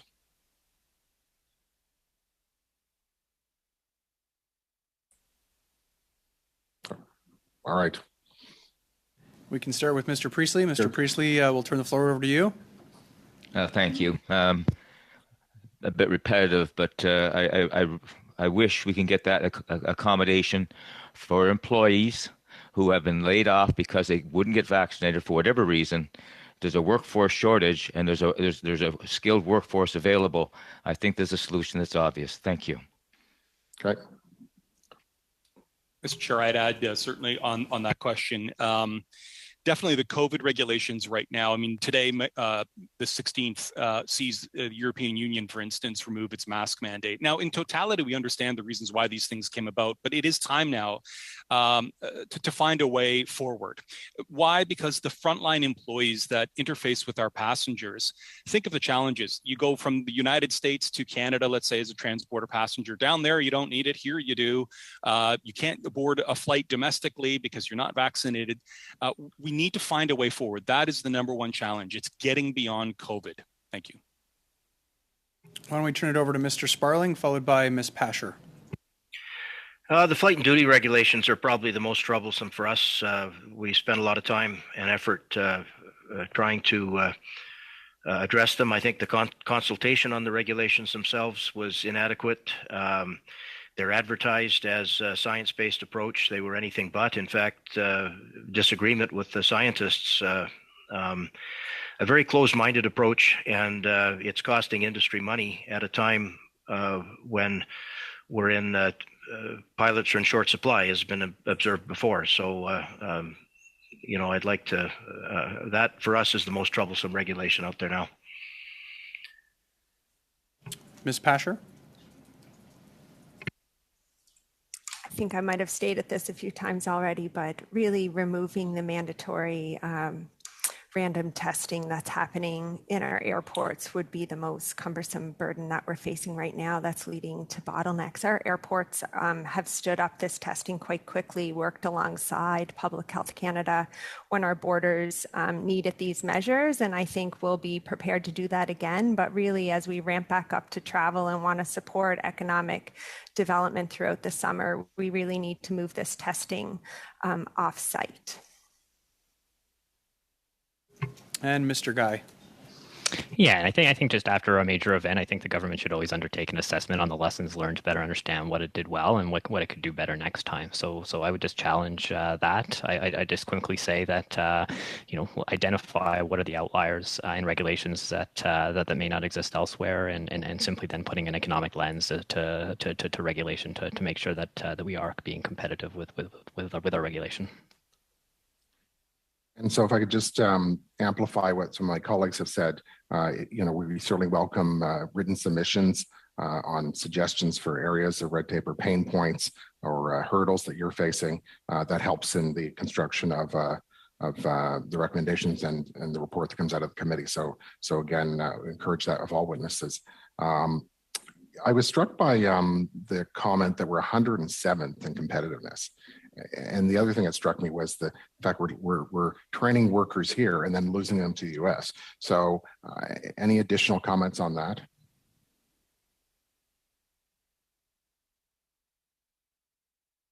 Mr. Chair, perhaps I'll just add a quick comment. Yeah, so that stat was alarming. I mean, it's of 170 countries that were 107th on price competitiveness. And the biggest challenge, of course, is the next one, which is 40th in terms of promotion of travel and tourism. And this was before COVID. So the problem is coming out of this, we are, for a lot of good reasons, these measures came into place. But now we need to move expeditiously to scale them down in a responsible manner, because the perception, the amount of work that is required to come to the country, even if you qualify, can be quite taxing. So that's a principal point that needs to be made. And going forward on the training issue, you've heard it here. One of the missing elements on the rural and urban airports is the importance that flight training units provide to, as has been indicated a number of times with some of the panelists, training the men and women that will become pilots and aviation maintenance engineers. Rural and urban airports are often the bases where these training units exist. And they themselves are seeing these exponential price increases because that airport with no scheduled service is having to pass those costs on to those types of operators. So this adds to the cost of training, which perpetuates the problem of not finding the people to fill the roles. Thank you very much, Mr. Noriko. Thank you very much, Mr. Muse. Next, we have Mr. Chahal. Mr. Chahal, the floor is yours. You have 5 minutes. Thank you, Chair, and thank you to all the witnesses for your testimony today. I'm going to start with Ms. Pasher. I understand that airports have the option to hire additional CATSA screeners at those airports, and that the GTA have done so in the past but aren't doing so currently. Is that the case? And if so, why not? And would this help alleviate some of the delays we're facing at our airports? Mr. Speaker, thank you for that great question. So in the past, airports are never able to hire CATSA staff, but they are able to invest in CATSA to increase their staff complement at their airport. In the past, Pearson has done this when they weren't able to get the amount of screeners that were needed at their airport in order to meet their traffic volumes, as CATSA did not have the budget to deliver on those service volumes. Pearson has taken on $1 billion in debt to get through the pandemic. It's an extraordinary amount. And they're in a challenging position right now that they cannot invest in increasing the number of CATSA employees at the airport, nor does CATSA have the ability to, they're trying to staff up. So I think they're trying to meet demand on their own. So we're not at a position where we would need to make that additional investment in CATSA resources right now. The first week of May, passenger traffic peaked at 70%. So got back to the 70% level for that first week in May.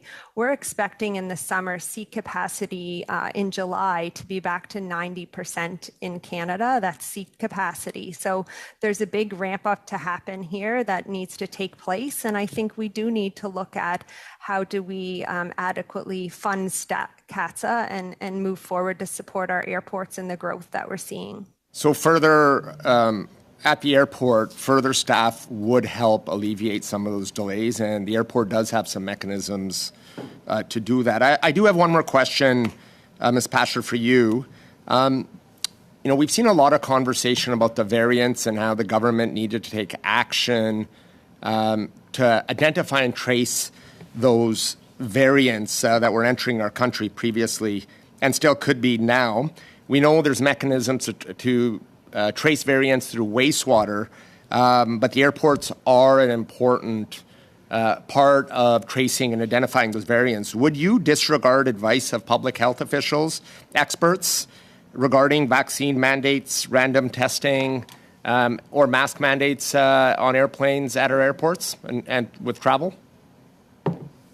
First, I want to be clear that the airport is not able to hire CATSA staff. It's under the preview of CATSA to hire CATSA staff, and CATSA is working on that to get back to their regular volume. So we're not in a position where we can hire or fund additional staff, just to be clear on that one. I think Public Health Canada has done a great job. I'm certainly not a health expert, and our airports have been strong supporters in making sure all of the elements that they needed at our border were in place, but they have moved forward on wastewater testing. Pearson has been part of a pilot in that, and we're seeing wastewater testing in our communities. And we think they're doing this in the UK as well, testing off-site within community, and there are ways that they can monitor variants according to PHAC in terms of looking at variants that are coming into the country and within our communities, and wastewater is seen to be 4 days earlier to find those variants. So we're just asking public health to look at other measures that don't impede the flow of traffic at our airports. Thank you. Mr. Guy, the federal government has spent $11 billion to help the air sector during the pandemic. And, I based on my calculations, about $1 billion directly to airports. How much more would you have spent, and can you provide a figure? Honestly, I'm probably not necessarily the best person to answer that question, but definitely, I mean, the government stepped up and was key in providing funding to a lot of these airports. I think some of my comments with regards to funding really just stem from the fact that low traffic volumes over the last 2 years have meant that airports have had to delay much needed capital projects. And I think making sure that our airports they play a critical role in not just moving passengers but also goods. So being able to provide some assistance to airports to make sure that they can focus on that much needed infrastructure projects will help facilitate the movement and grow our economy. You talked about... Sorry, Mr. Chahal, I'm sure you've got a great question lined up. Unfortunately, there's no time left. Many great questions lined up. Prochainement, nous avons Madame Saint. Next, we have Ms. Sinclair Desgagnés. You have 2.5 minutes. You have the floor. Thank you very much. I'm trying to place two questions. My first is for the carriers, Northern Air Transport Association and Pascan Inc. My question is a simple one. I'd like quick answers. The Quebec government announced a change to its tariff reduction programs, $600 for a return trip, etc., a ceiling. Do you already see a difference in demand? Do you anticipate one?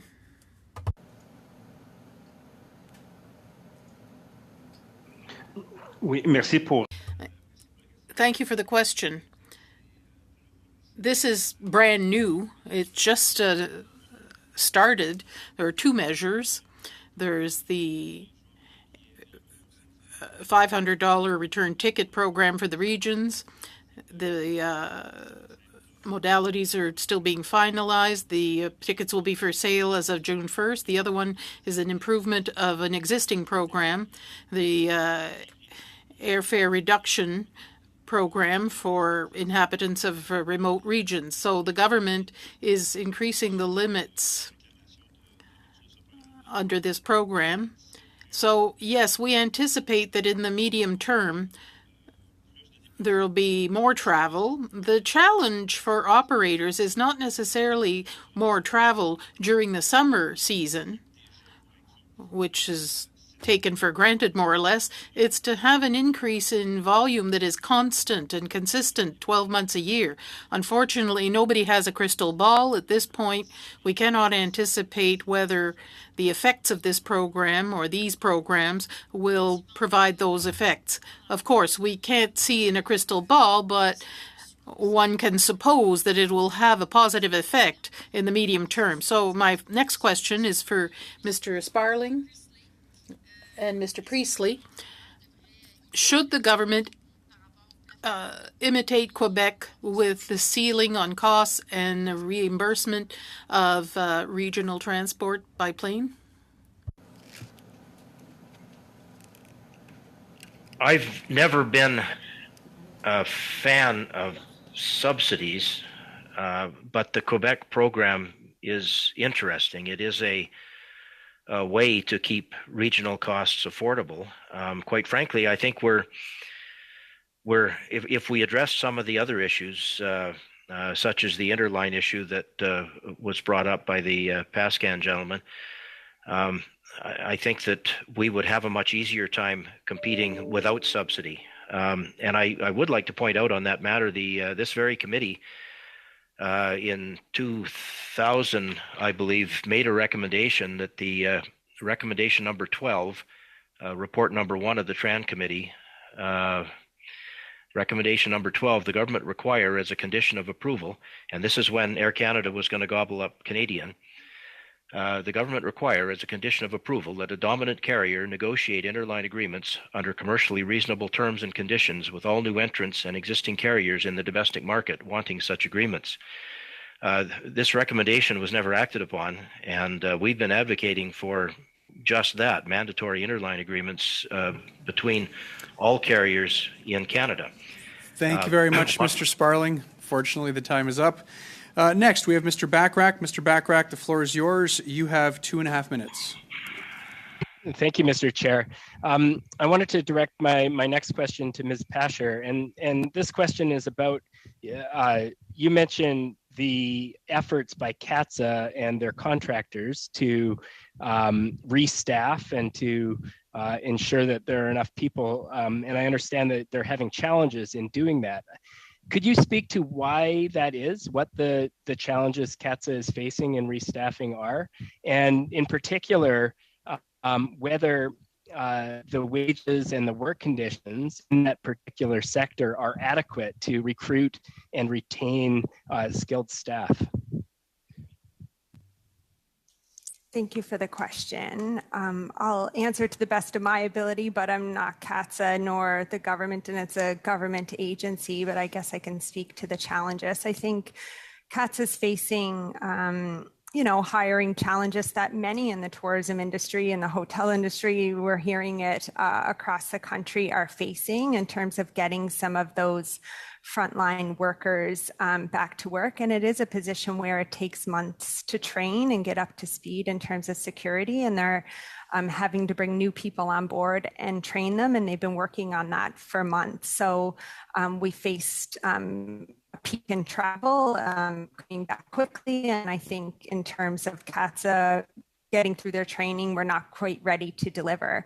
They continue to work on that, and they're facing challenges in some cities more than others. And I think it's where we're having more peak volumes, like Pearson, Vancouver, Quebec City is also facing challenges. So government, CATSA, and their suppliers are working on ways to address this.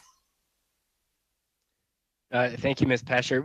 Is it fair to say that the staffing shortages are the number one contributor to the delays that we're seeing recently? We've heard about a number of different factors that are likely contributing, but it seems to me that the staffing shortage must be a key one. Is that the number one factor?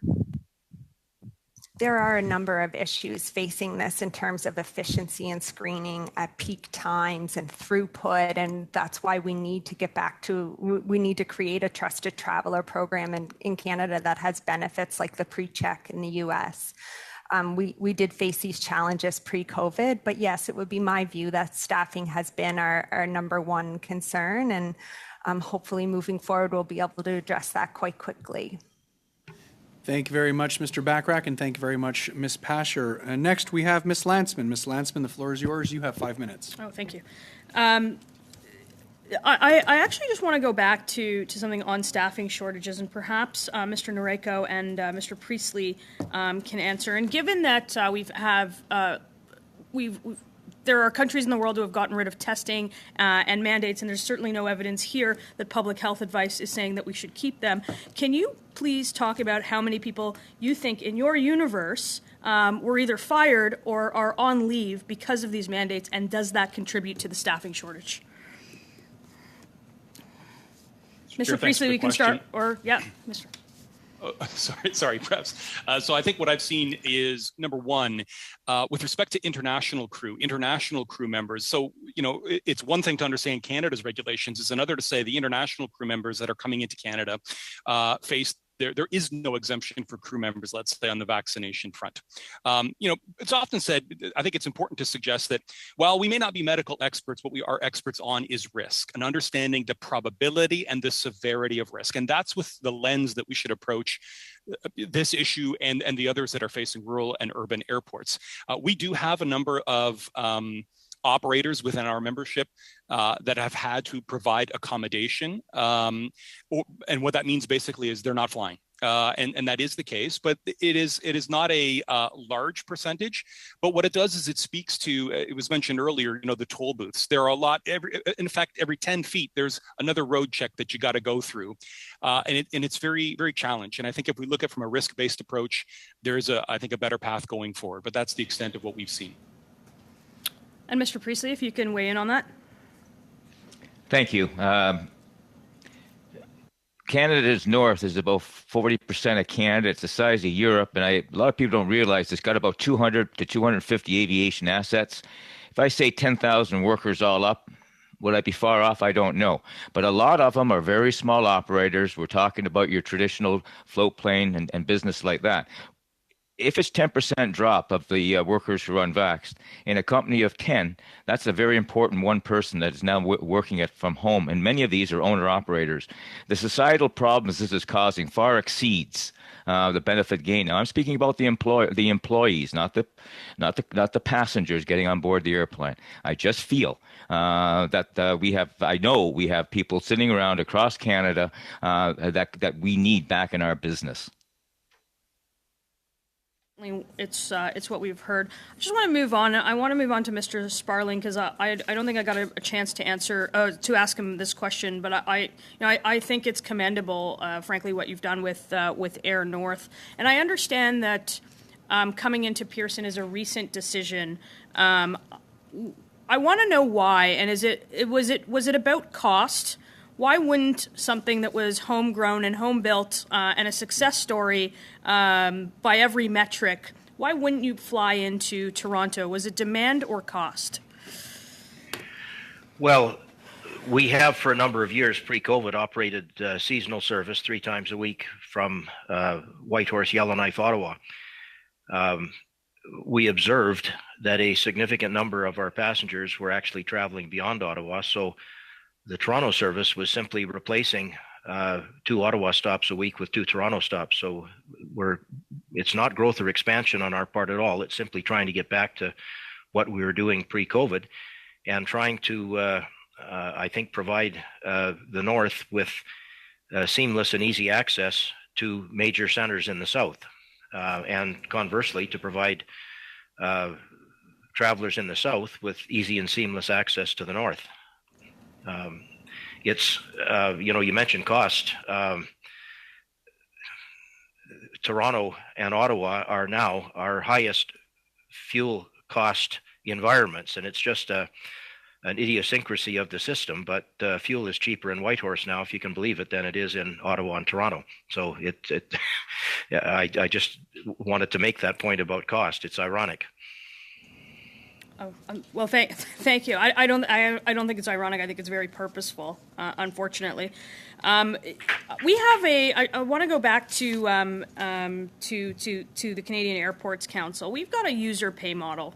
Where the government takes taxes, the large airports don't get much of that back, and you can't access, let's say, the debt market for growth. So given that you said that this model works and that you would, the 1993 model works and that you would choose it again, would you not want to access some of the private capital to do what you want to do and actually be accountable to investors? I just want to get just a flavor on what the Canadian Airports Council would think about a suggestion like that. Unfortunately, that is a very pertinent question, Ms. Landsman, but you're out of time. I do invite Ms. Pasher, however, once again to submit her response by a brief or by email. Finally, for today, we have Ms. Koutrakis. Ms. Koutrakis, the floor is yours. You have 5 minutes. Thank you, Mr. Chair. And my question goes again to Ms. Pasher, Mr. Guy, and Mr. Noreko. And if you could keep your responses short, because I've got several questions. So the first one is, I understand that part of the reason that we are seeing labor shortages at CATSA is because airport authorities themselves are now hiring former CATSA employees to fill other jobs, such as baggage handlers. Is this true? An airport ecosystem is quite complex, and airports don't actually hire ground crew. That is done by the airlines, but there are a number of vendors throughout the airport and a number of companies from, NAVCAN and government agencies and a rake, which is your authority to get through to the secure area, is certainly a hot commodity these days. So it is a challenge across our airport ecosystem, is people within that ecosystem that have rakes are sometimes moving within from company to company of the fellow people in the airport. Okay, and I think I'll go on to my next question because I think it's pertinent to this study. Some have suggested that wastewater testing of the general Canadian population is sufficient and therefore it's unnecessary to continue doing randomized testing at our airports. However, if we really study this, and there's been expert reports out there saying that off-site testing from airports does not allow us to identify variants coming in through airports or tracing back where they come from. So keeping that in mind, if you were the federal government and you were hearing, health experts giving you different advice, would you disregard the advice of public health officials if they counseled you to maintain random testing of air travelers? I'm certainly not a health expert, and I would just stress that we should look to review all regulations that were brought in during the pandemic to better understand what's still needed. I mean, we're seeing countries like the UK, they've moved to other models. We're not seeing testing like this in really barely any other countries other than some in Asia. So why are we keeping these measures in Canada? I mean, our airports are good partners. We will stand down and quickly stand back up testing if a new variant emerges that is needed. But I think when we look at the lessons learned, from our sector, all of these border measures have really only slowed COVID down by a matter of days coming into our communities. So if we were to look at testing within the community, would we not have the same intelligence? So I guess more a question back, but I think those are some of the things that we're thinking about and looking at what other places are doing. Mr. Noreko? Yeah, Mr. Chair, what I'd offer also is the concept that very early on in the pandemic, we pushed very hard to have those take-home test kits. And I think to that question from the member, very specifically, I think that it isn't so much, it's just the way that things get done. And so from our airports, we're creating that backflow of travelers. I think what I would suggest is working with a vendor, tracking and tracing responsibly those individual kits, assign them as needed to passengers who are entering the country, and then they take home, let's call it a government approved test, conduct that perhaps at their destination. That would be one way to move it forward. But that's a way that still recognizes, if we rewind the tape, the desire for the information in a way that is risk-based and still accomplishes the goal of understanding who and what variants are entering the country. Thank you. And finally, Mr. Chair, I would just like to record and remind everybody on the panel, our witnesses, and to all the members on the Transport Committee, is just how well Canada has performed in preventing COVID deaths compared to other countries in relative terms. So I think that, we've always maintained that our number one priority is to keep Canadians safe, to keep the transportation system safe, our supply chains. And so, I think we should never lose sight of how well our country has done compared to other jurisdictions worldwide. Thank you very much, Ms. Katrakis. And that concludes the committee testimony for today. I'd like to thank once again all of our witnesses for their time. This concludes the meeting today. It is adjourned.